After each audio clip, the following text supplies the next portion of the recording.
চতুর্থ টাইপ হচ্ছে যদি স্বামীর ব্যবহার খারাপ হয় অথবা স্ত্রীকে সমান অধিকার না দেয়, তাহলে সেই মহিলা একজন কাজীর কাছে যাবেন, তারপর বিবাহ বিচ্ছেদ নেবেন। এটাকে বলা হয় নিকাহে ফাস্ক। এখানে কাজী এটা ঠিক করবেন, তিনি স্বামীকে পুরো দেনমোহর অথবা আংশিক প্রদানের নির্দেশ দিতে পারেন। শেষ নিয়মটা হলো কুলা, যে ধরে নিলাম স্বামী লোকটা একজন ভালো স্বামী, স্বামীর বিরুদ্ধে স্ত্রীর কোনো অভিযোগ নেই, তবে ব্যক্তিগত কারণে সে তার স্বামীকে পছন্দ করে না, তখনই সেই মহিলা তার স্বামীকে বলতে পারেন তাকে ডিভোর্স দেওয়ার জন্য, আর এটাকে বলা হয় কুলা। তবে খুব কম মানুষই এমন কথা বলে যে স্ত্রী তার স্বামীকে ডিভোর্স দিচ্ছে। বেশ কিছু ওলামা বিবাহ বিচ্ছেদকে এই 5 ভাগে ভাগ করেছেন, সব মিলিয়ে 2 বা 3টা টাইপ। তবে সব মিলিয়ে ইসলামের বিবাহ বিচ্ছেদের 5টি শ্রেণী বিভাগ আছে। আশা করি উত্তরটা পেয়েছেন। এবারের প্রশ্নটাও চিরকুট থেকে, তারপর আমরা মাইকের একটা প্রশ্নের উত্তর দেব। ডক্টর জাকিরকে বলবো খুব সংক্ষেপে উত্তর দিতে, যে মহিলাদের মসজিদে ঢোকার অনুমতি নেই কেন? প্রশ্ন করা হয়েছে মহিলারা কেন মসজিদে যেতে পারে না। সংক্ষেপে বলাটা খুবই কঠিন। পবিত্র কোরআন বা সহিহ হাদিসে এমন কোনো কথা নেই যাতে মহিলাদের মসজিদে যেতে বারণ করা হয়েছে। কিছু লোক একটা হাদিসের কথা বলেন যে নবীজি বলেছেন মহিলাদের জন্য মসজিদে যেতে বাড়িতেই নামাজ পড়া ভালো, তাদের জন্য বাড়ির সামনের ঘর বাদ দিয়ে কোনো ভেতরের ঘরে নামাজ পড়া ভালো। তারা শুধু একটা হাদিসের উদ্ধৃতি দেন, অন্য হাদিসগুলো আর ভালো করে দেখেন না। আমাদের এই হাদিসটার প্রসঙ্গ বুঝতে হবে। নবীজি আরো বলেছেন তোমরা যখন জামাতে সালাত আদায় করবে 27 গুণ বেশি সওয়াব পাবে। তখন একজন মহিলা নবীজিকে বলল আমাদের বাচ্চা কাচ্চা আছে, আমাদের ঘরের কাজ করতে হয়, এগুলো ফেলে মসজিদে যায় কিভাবে? নবীজি তখন সেই মহিলাকে বললেন কোন মহিলা ঘরে নামাজ পড়লে সেটা মসজিদের চেয়ে ভালো, তাদের জন্য ঘরের ভেতরে নামাজ পড়াটাই উত্তম। যেহেতু তারা ঘরের কাজকর্ম করবে তারাও একই পরিমাণ সওয়াব পাবে। এমন অনেক হাদিস আছে যেগুলো প্রমাণ করে মহিলাদের কখনোই মসজিদে যেতে বারণ করা হয়নি। একটা হাদিস এমন বলছে যে আল্লাহ তাআলার কোনো ভৃত্যকে মহিলা হলেও মসজিদে ঢুকতে বাধা দিও না। আরেকটা হাদিস বলছে নবীজি স্বামীদের আদেশ দিয়েছেন তোমাদের স্ত্রীরা মসজিদে যেতে চাইলে তাদের বাধা দিও না। এমন আরো অনেক হাদিস আছে, আমি এখানে বিস্তারিত বলছি না। তবে ইসলাম মহিলাদেরকে মসজিদে ঢোকার অনুমতি দিয়েছে, কিন্তু সেই মসজিদে আলাদা ও সমান ব্যবস্থা থাকবে। আমরা পুরুষ ও নারী অবাধে মেলামেশা বিশ্বাস করি না। কেন বিশ্বাস করি না সেটা আমি আগেও বলেছি। যদি পুরুষ ও নারী অবাধে মেলামেশা করে তাহলে অন্যান্য ধর্মীয় স্থানে যাওয়া হয়, এখানেও তাই হবে। লোকজন প্রার্থনার বদলে মহিলাদের উত্তপ্ত করতে যায় সেখানে। সেজন্য ইসলাম পুরুষ ও নারীর অবাধ মেলামেশাকে অনুমতি দেয় না। পুরুষ ও নারীর জন্য আলাদা ব্যবস্থা থাকবে, পুরুষ ও নারীর ওযু করার জন্য আলাদা ব্যবস্থা থাকবে। মসজিদে তারা আলাদা হয়ে দাঁড়াবে, আর মহিলারা সামনের দিকে থাকবে না, কারণ মহিলারা সামনে থাকলে স্বাভাবিকভাবেই পুরুষদের নামাজে সমস্যা হবে। আর নামাজ পড়ার সময় আমরা কাঁধে কাঁধ লাগিয়ে দাঁড়াই।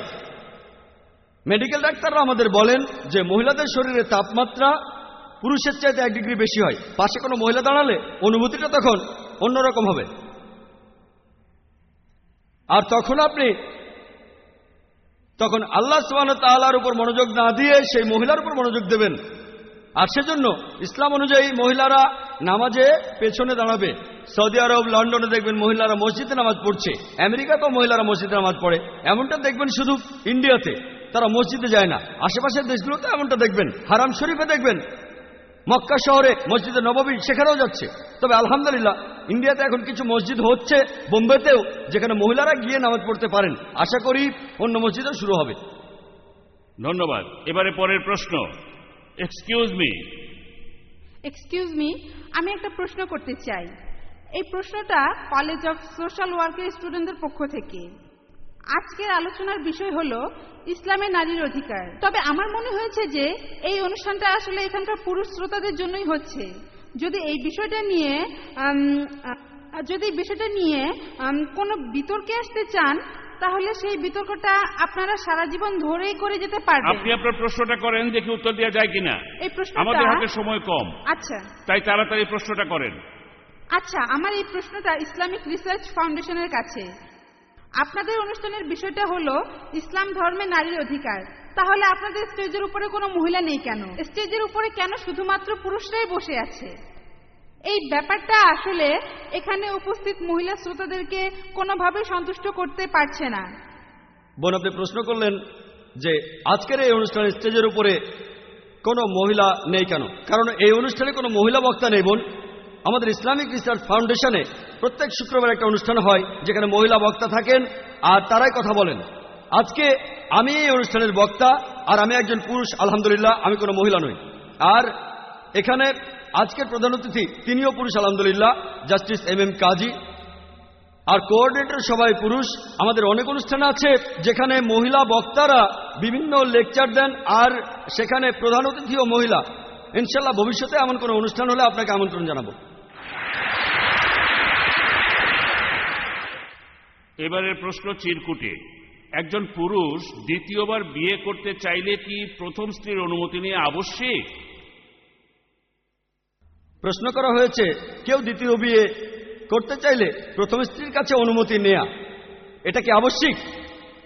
স্বামী দ্বিতীয় বিয়ে করতে চাইলে প্রথম স্ত্রীর কাছ থেকে অনুমতি নেওয়া আবশ্যিক নয়, কারণ পবিত্রকরণ বলছে শুধু একটা শর্তেই একজন পুরুষ একাধিক বিয়ে করতে পারবে, সেটা হচ্ছে স্ত্রীদের সাথে তাকে সুবিচার করতে হবে। তবে এক্ষেত্রে তার জন্য অনুমতি নেওয়াটাই উত্তম। আর দ্বিতীয় বিয়ের আগে প্রথম স্ত্রীকে জানানো তার কর্তব্য, কারণ ইসলাম বলছে যদি আপনার একাধিক স্ত্রী থাকে আপনাকে সুবিচার করতে হবে। আর প্রথম স্ত্রী যদি অনুমতি দিয়ে থাকে সেক্ষেত্রে স্বাভাবিকভাবে স্বামী আর স্ত্রীদের মধ্যে সম্পর্কটা খুবই ভালো হবে। তবে এটা আবশ্যিক নয়, শুধু একটা ক্ষেত্র বাদে, যদি তার স্ত্রী একথা নিকানামায় উল্লেখ করে যে আমি যতদিন থাকবো ততদিন তুমি অন্য কাউকে বিয়ে করবে না, সেক্ষেত্রে স্বামী দ্বিতীয় বিয়ে করতে চাইলে প্রথম স্ত্রীর কাছে অনুমতি নেওয়া আবশ্যিক। এটা বাদে অন্যান্য সব ক্ষেত্রে এটা আবশ্যিক না, তবে নিলে ভালো। এবারের প্রশ্ন পুরুষদের মধ্য থেকে। আমার নাম মোহাম্মদ আবরার হোসেন। ইসলামে নারী পুরুষের একসাথে কাজ করার অনুমতি নেই, তাহলে অতীতে তারা কিভাবে একসাথে যুদ্ধ করত? ভাই, আপনি প্রশ্ন করলেন যে ইসলাম নারী পুরুষের অবাধ মেলামেশাকে অনুমতি দেয় না, তারা যুদ্ধক্ষেত্রে অবাধে কিভাবে মেলামেশা করত। আমার লেকচার যদি আপনি ভালো করে শুনে থাকেন যে যুদ্ধের সময়ও মহিলারা হিজাব পালন করত, সেখানে কিছুটা শিথিলতা ছিল। সহিহ বুখারীতে দেখবেন বলা হয়েছে যুদ্ধের সময় মহিলাদের পা দেখা যেত, অন্য সময় পাও ঢাকা থাকতো, এমন কিছু ছাড় দেওয়া হয়েছে। আর যুদ্ধের সময় মহিলারা এমনকি ঘোড়ার পিঠেও চড়ত, তখন পা দেখা যেত। ইসলামে এই ছাড়টা দেয়া হয়েছে। তবে আমেরিকান আর্মির মতো নারী পুরুষ অবাধে মেলামেশা করত না, তখনও তারা ইসলামিক হিজাব ও নিয়মকানুন মেনে চলত। এবারের প্রশ্ন চিরকুট থেকে। ভিডিও কালচার, সিনেমা, গান, ম্যাগাজিন, কো এডুকেশন এগুলো আমাদের সমাজে অবাধ যৌনতার পথ খুলে দিয়েছে। এমন অবস্থায় আমাদের সন্তানদের, বিশেষ করে মেয়েদেরকে কি তাদের নিজেদের পছন্দ মতো বিয়ে করতে দেওয়া উচিত? প্রশ্নটা করেছেন মোহাম্মদ আসলাম গাজী। ভাই, আপনি প্রশ্ন করেছেন যে বিজ্ঞান আর প্রযুক্তির উন্নতির কারণে সিনেমা ভিডিওতে অশ্লীল যৌনতা দেখা যায়।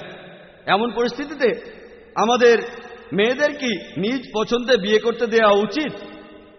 আমি আগেও বলেছি যে বাবা মা সন্তানদের পথ দেখাবেন, মেয়েকে বিয়ে করার জন্য নির্দেশ দিতে পারেন, তবে জোর করতে পারবেন না। এটা কিভাবে জানবেন যে বাবা মা সবসময় সঠিক?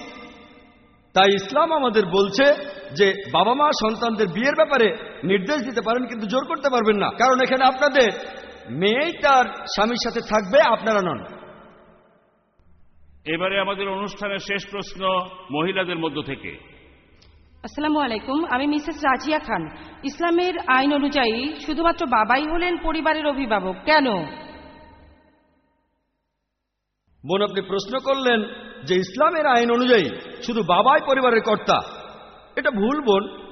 ইসলামিক শরিয়া অনুযায়ী কোন সন্তান তার শৈশবকালে আনুমানিক 7 বছর বয়স, 7 বছরের কম বয়স হলে মা হবেন তার অভিভাবক, কারণ সন্তানের শৈশবকালে মায়ের দায়িত্ব বাবার দায়িত্বের চেয়ে বেশি হয়। পরবর্তীতে তার অভিভাবক হন বাবা। তারপর প্রাপ্তবয়স্ক হলে এটা তখন সেই সন্তান নিজেই এটা ঠিক করবে সে কার সঙ্গে থাকবে। তবে এই অবস্থায় ইসলাম বলে যে সেই সন্তান যার কাছেই থাকুক না কেন, হোক সে বাবা বা মা, তখন সে দুজনের সাথেই দেখা করতে পারবে। আশা করি উত্তরটা পেয়েছেন। আপনাদের সবাইকে অনেক ধন্যবাদ। আমার এ হাতে এখনো অনেক প্রশ্ন আছে, অনেকে এখনো প্রশ্ন করার জন্য দাঁড়িয়ে আছেন। আমরা দুঃখিত, অনুষ্ঠান এখানে শেষ করতে হচ্ছে, কারণ আমাদের নির্ধারিত সময় শেষ হয়ে গেছে। আমরা আপনাদের IRF এ স্বাগত জানাচ্ছি, সেখানে আপনাদের প্রশ্নের উত্তর পাবেন। আর বিনয়ের সাথে বলছি, আমরা আপনাদের সবগুলো প্রশ্নেরই উত্তর দিতে চাই, সময়ের স্বল্পতার কারণে সেটা পারলাম না। সবাইকে ধন্যবাদ। বিশেষভাবে ধন্যবাদ দিচ্ছি জাস্টিস কাজীকে এবং সম্মানিত অতিথিদের যারা আমাদের আজকের এই অনুষ্ঠানে উপস্থিত হয়েছেন। ধন্যবাদ জানাচ্ছি এখানকার ম্যানেজমেন্ট আর ভিডিও টিমকে। আজকের অনুষ্ঠানের সাথে জড়িত সব কলাকুশলীকে আমার আন্তরিক ধন্যবাদ জানাচ্ছি। ধন্যবাদ। আসসালামু আলাইকুম, জাযাকাল্লাহ খায়ের।